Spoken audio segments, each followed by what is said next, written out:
Welcome to Life Recovery Today with Stephen Arterburn. In the next half hour, you'll obtain insights and tools to transform your life using the biblical principles found in the 12-step program. We believe everyone can benefit from a life recovery experience because we all have struggles in life. Struggles with addictions, food, depression, anxiety, and relationships, to name a few. You'll be encouraged to see how others have found a new way of life with hope for the future through life recovery. Your host is Steve Arterburn, founder of New Life Ministries and Women of Faith, author of over 100 books, and teaching pastor at Northview Church in Carmel, Indiana, one of the 20 largest churches in America. Steve is the co-editor of the Life Recovery Bible, the #1 selling recovery Bible. With over 3 million copies sold, this is the Bible given to inmates by Prison Fellowship and the Pew Bible for the Salvation Army. Now here's Steve. Hi there, Steve Arterburn here, and welcome to another edition of Life Recovery Today. I want to show you something. You know, when Dave Stoop and I put together the Life Recovery Bible, there was an article even in USA Today in '95. Well, in '98, June of '98, they had sold their 200,000th copy of something that they never ever expected to sell over 100,000. So they sent us this special golden special edition. And then in '99, January of '99, it was 250,000. Well, that was the last we ever got of these special Bibles, because then people started hearing about it, and it just took off. Now, if you look at a box for everybody, it says over 3 million sold. And here's the really cool thing, that no matter what year you bought it, now or in the future, the pagination is the same. So these Bibles, the first Bibles, have the same page numbers for all the material as this Bible, brand new. And the other thing is, you know, some people don't like to have a Bible that's got life recovery all over it for whatever reason. And they have plain looking Bibles. And I hope if you don't have one, that you'll just call us, 1-800-NEW-LIFE, or go to newlife.com and get a life recovery Bible. You know, I've met with people who have literally been saved by someone giving this Bible to them. Maybe you know somebody and you think, man, it sure wouldn't hurt for them to know about this Bible that takes and integrates the 12 steps with Scripture. And if you know anything about the origins of recovery, we didn't bring the Bible into recovery. No, we brought the Bible back to where the Bible had been in recovery. Because Dr. Bob and Bill W. said that it was out of the good book that they didn't invent the 12 steps, they discovered the 12 steps, especially from the Sermon on the Mount, the Beatitudes, 1 Corinthians 13, the love chapter, and the book of James. And I especially love reading James. It's a short little book, but you can just see recovery all through there. James 5:16, confess your sins one to another and pray for each other that you might be healed. You know, that little term, each other, that's the key to the beginning and sustaining of AA. Because you go from me and just doing it on my own to getting a friend to help you turn it over to a higher power. And you know, I've talked about this many times, that surrender certainly can be that emotional, that spiritual experience that Bill W. had, and William James described it in his book, had such an impact on Bill W. But you can also surrender simply by saying, I don't know if it's going to work, but it sure worked for some, so I'm just going to comply. Compliance, the decision to comply no matter what, that is another form of surrender. And so you don't know exactly where you're going. You don't know exactly if it's going to work. But because so many other people have succeeded, you just say, I'm going to comply. Now, as for today, I'm wondering if you've ever wondered why it's so hard for people to change. Especially, when we're trying to improve, we want to be a better person, we see it, but why can't it be more easy? It's so difficult. So, in this program, author and co-host of New Life Live, Milan Yerkovich, is going to help us to understand why habits are so hard to break and why it doesn't always feel better before it is better. In recovery, it can be the best pain we experience when we begin to make the change from the pain, rather than just deaden the pain. Yet, it's going to require us to persevere through that pain to experience this new life of recovery. And so often we give up just a little bit too soon before we're able to see the benefits of surrender and God intervening in our life. Let's hear from Milan. Hi, I'm Milan Yerkovich, co-host of New Life Live, and we're going to talk about growth and the discomfort it brings. Why is that? Why does growth bring and involve discomfort? Because change takes us into unfamiliar territory. We are creatures of habit, and we like to do things that don't overly stress us. So we tend to take the same habit with respect to a route to work, the same way we would cook dinner, the same way we would do the washing machine. We tend to get in habits, and we tend to find ourselves doing things differently, and growth is unfamiliar territory, and it takes us out of our comfort zones. As we really enter into adulthood, our body changes and we turn into an adult. And when that happens, we are confused because we think, well, now I'm an adult. And in reality, it's possible that our inner self, the person inside of me, might be stuck in a childhood role, a childhood way of thinking, a childhood definition, or a childhood purpose. And while that childhood role or way of thinking or purpose may have served us well in our childhood for the purpose of coping with our childhood, it doesn't serve us well as an adult. But it is very familiar to us. It is our way of thinking.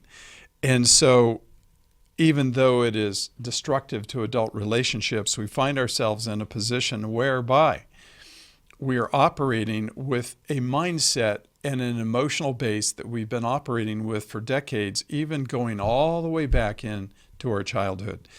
I often ask my clients in my office when they're struggling or in high levels of conflict with their spouse in my office, how old do you feel right now? And often I will hear 8, 10, 6. And so growth involves discomfort. Why? Because I have to go to unfamiliar places that are out of my comfort zone. Number 2, it's uncomfortable to confront and look in the mirror and look at ourselves and look at the weaknesses within ourselves as well as accept them. It is very hard to integrate the good and bad in ourselves. The Apostle Paul could say, the things I don't want to do, I do, and the things I do want to do, I don't do. And he could accept the fact that he was a conflicted person, that he said there's this wishing to do the right thing inside, but then there's a part of me that does not want to do that. And so to be conflicted internally is a part of our human state or our human existence. It is hard for us to see faults. It is hard for us to admit faults. It's hard for us to admit weaknesses. And like Adam and Eve, we are creatures who fearfully choose to hide and cover ourselves up so that people don't see the real me, and then to really blame other people for why we are what we are. Often, instead of looking at our own weaknesses, we will blame our spouse, others close to us, our bosses for how we feel. And that's very common because it's uncomfortable to look at ourselves and to confront our weaknesses. One author said it this way: if there is a way to better, it extracts a full look at the worst. If there's a way to better, it extracts a full look at the worst. If I want to grow and if I want to move toward maturity, I must look at the worst in order to get better. Irvin Yalom said that. And that's one of the reasons, again, why growth involves discomfort.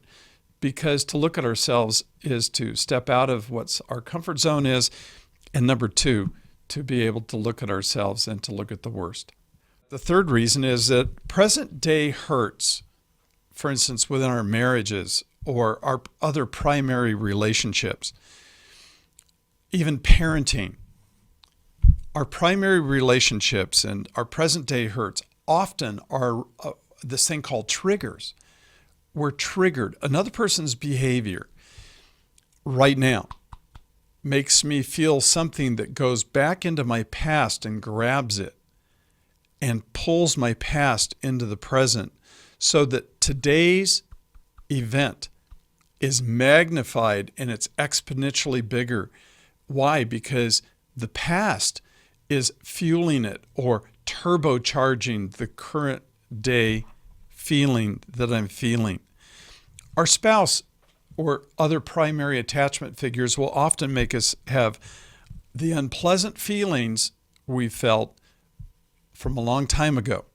With our children, they can also elicit and evoke in us feelings that we felt a long time ago from our childhood, how we felt as a child, how we felt with our siblings, how we felt when we were traumatized perhaps, or how we felt with our parents, or how we felt and what our role was in the family system within which we grew up. Again, as I said in the first segment, we grow up, our body matures, but that doesn't mean that our inner self has matured. And so what happens is when our current day feelings are exacerbated or turbocharged by past history, we overreact without understanding and being able to connect to the past pain. And again, growth is difficult because oftentimes we've forgotten our past pain and we're not conversant with it. This is why attachment researchers from all over the world really value the ability to create an autobiographical sketch of ourselves so that we have the ability to know precisely what the ingredients were of the formula and the recipe that made me, so that I can begin to understand why I do the things I do, because it makes sense. It tells me how I was formed, and then we have the ability to change. But that takes energy too, and that's not easy. Looking at triggers and looking at history are not easy, but it's worth it. We'll discuss this more next time, and listen for my thoughts on the next show, and that's coming up. And if you have any questions, call us at New Life, 1-800-NEW LIFE.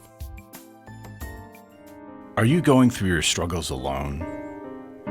Do you want someone to talk to help you through your pain? Do you feel like a failure when you relapse again, telling yourself, next time will be different? Don't walk this path alone anymore. Join a life recovery group today and be a person that your friends and family can be proud of. God created us to be in community, and we believe everyone can benefit from a life recovery experience.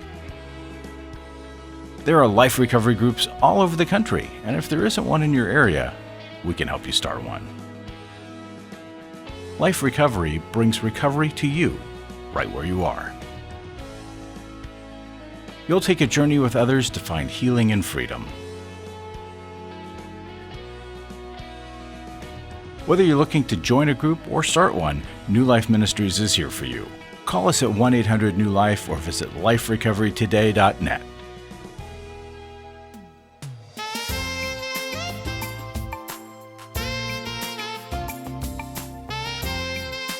Welcome back. I hope you can see why I love Milan and I love working with Milan. He really did. I mean, he saved my life when I went through a really tough time. After I got married to Misty, who we married over 17 years ago, he probably wouldn't be married today if he and Kay hadn't really helped us figure it all out. in the beginning. We had to change. Fortunately, we knew that change is a part of marriage, it's a part of life, and we all need some help in navigating that change. The same brain that got you into this problem that you have, well, it's not going to be the one that's going to move you into a life of recovery. So we have to find out, what is that balance? And Milan's going to help us learn more about handling the discomfort that always comes with change. And I think that's one of the great commitments to life, is that I am going to experience the discomfort that leads me to a better place. Here's Milan. Hi, I'm Milan Yerkovich, co-host with New Life Live, and welcome to another segment on the subject of growth. Growth involves discomfort. Now, why is that? And that's one of the reasons we don't grow. We don't like to be uncomfortable. We all have our creature comforts, and that's why we tend to stay with them and not let them go, because to grow involves pain. If, for instance, I said I wanted to run the LA Marathon next year, it's in March every year in Los Angeles, I could get a book today that would give me the steps and all the things I need to do to get ready for that marathon, so I'd be ready in a year. But guess what? It would take me completely out of my comfort zone. It would throw me into a discipline and an exercise regimen that would require me to be very uncomfortable for a year of my life in order to accomplish that goal. But maybe your goal is not the LA Marathon. Maybe it's a happy marriage. Or maybe it's to be a better parent. Maybe it's to be a better friend, and maybe a better boss. All these things are super important with respect to our desire to grow. But you know what? We often don't see the need for growth until we are in pain.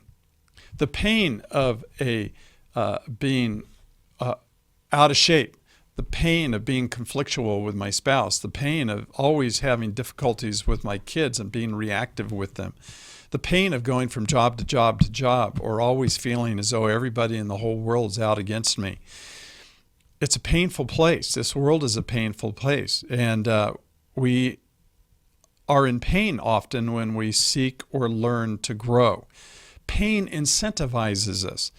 And so as my wife, Kay, who's the queen of one-liners, says, we need to pick our pain. The pain of staying stuck and not growing and learning and having our relationships all in turmoil, or the pain of growth. And which one's more productive? And the one that's more productive is choosing to grow. And even though it's painful, it's very, very much worth it. T.S. Eliot in the play Four Quartets says the following: in order to arrive at what you are not, you must go through the way which you are not. And so we have to go to all new places in order to become something new, and that is uncomfortable. When my wife and I chose to grow 30 years ago into something that we now are today, it involved us working hard at disciplines. We think of spiritual disciplines and what we have to do with staying close to God, and there's a whole list of spiritual disciplines. And we think of physical disciplines, and we think of eating disciplines, and we think of work disciplines, but we never really contemplate as a society emotional and relational disciplines. But when Kay and I worked on our emotional and relational disciplines, which meant we worked on emotional intelligence every day. What do I feel? Because until you know what you feel, you won't know what you need. And then we worked on relational intentions and disciplines to be able to look the other person in the eye and be able to tolerate a conversation just a few feet away, and to be able to hear whatever I had to hear, and to be able to tell you whatever I was terrified to tell you, and to be honest, because God has this value for honesty. It requires, for many of us, because we don't know how to do this, and it wasn't modeled for us, that we have a mentor or a leader that will guide us in a path that will allow us to know how we can learn these new things. If I'm supposed to go to a way which I am not through a way which I do not know, then I'm going to have somebody teach me that. The answer, in other words, is not inside me inherently. If I never had that formed into me by my parents, I will need to learn it from someone else. And that involves a mentor or a leader who is emotionally and relationally healthy. Number 6, or the 6th major point, is that it was uncomfortable, as I alluded to and spoke of briefly in the last segment. It's uncomfortable to learn to do something different, and that different thing that we did is what we now call in our book the comfort circle. The comfort circle is a biblically driven mandate that and example and model that two people can follow to learn to speak well to one another and to yourself and to God, and then to listen well. And so there's 4 elements to the comfort circle. The first one is to seek awareness. Awareness means I know what's going on inside of me. When Jesus said, "My soul's distressed to the point of death, come watch with and wait and pray with me," to the disciples the night before he died, he was describing his soul. My soul is distressed to the point of death. That's self-awareness. And Psalm 139 says, "Search me, O God. Help me see the anxious, painful ways inside, and help me learn what they are and lead me in the everlasting way." And so part one of the comfort circle is self-awareness. Most people have never learned that. It takes time to examine your soul. The second thing is I have to be brave enough to tell somebody. And in so doing, we risk revealing that inner self to another person. But Ephesians 4 says, "Speak the truth in love, each one of you with his neighbor." And at the beginning, 30 years ago, Kay and I were terrified to be able to speak truthfully and honestly. Step 3 is to explore the other person based upon what they said, and to learn to ask probative questions, and to explore, what does this word mean, and what does that emotion mean, and what does this imply? And the Bible says in James 1:19 to be quick to hear, slow to speak, and slow to anger, which means we need to try and get information into our ears as quickly as possible. And lastly, resolution. What do you need based upon what you're telling me? What can I do for you that would be helpful to you and would help you to grow? Not what I think you need, or not to fix you, but if you don't know, you won't know what you need. So, in other words, we also grow in community, and community is uncomfortable. Well, I hope these tips have helped. There is more about all of these things in our book, How We Love, but I hope they're helpful. And be sure to call us at 1-800-NEW-LIFE for more help. I'll look forward to seeing you again in the future. Life recovery isn't just about making the courageous choice to give up an addiction or dependency. It's a journey towards health, wholeness, and becoming your very best you. If you need resources to help you in your journey, we can help. There are many life recovery resources that you can do on your own, with a group, or with your church.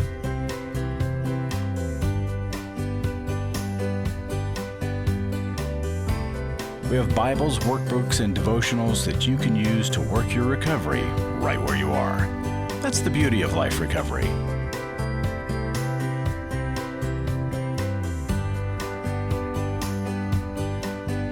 To learn more or to get the Life Recovery Bible or any other life recovery resource, visit liferecoverytoday.net or call us at 1-800-NEW-LIFE. 1-800-NEW-LIFE.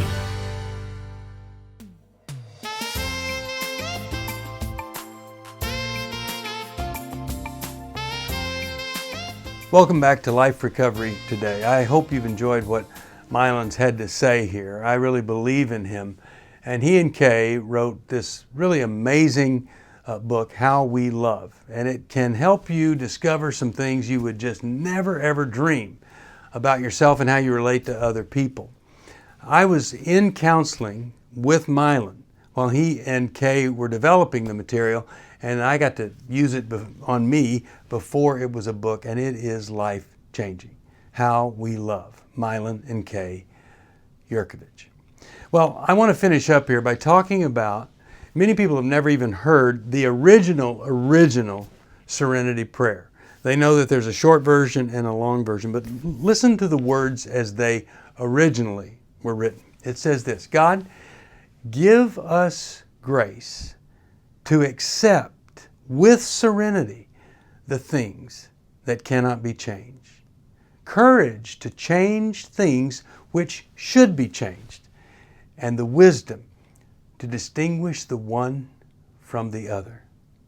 Living one day at a time, enjoying one moment at a time, accepting hardship as a pathway to peace, taking, as Jesus did, this sinful world as it is, not as I would have it, trusting that you will make all things right if I surrender to your will, so that I may be reasonably happy in this life and supremely happy with you forever in the next.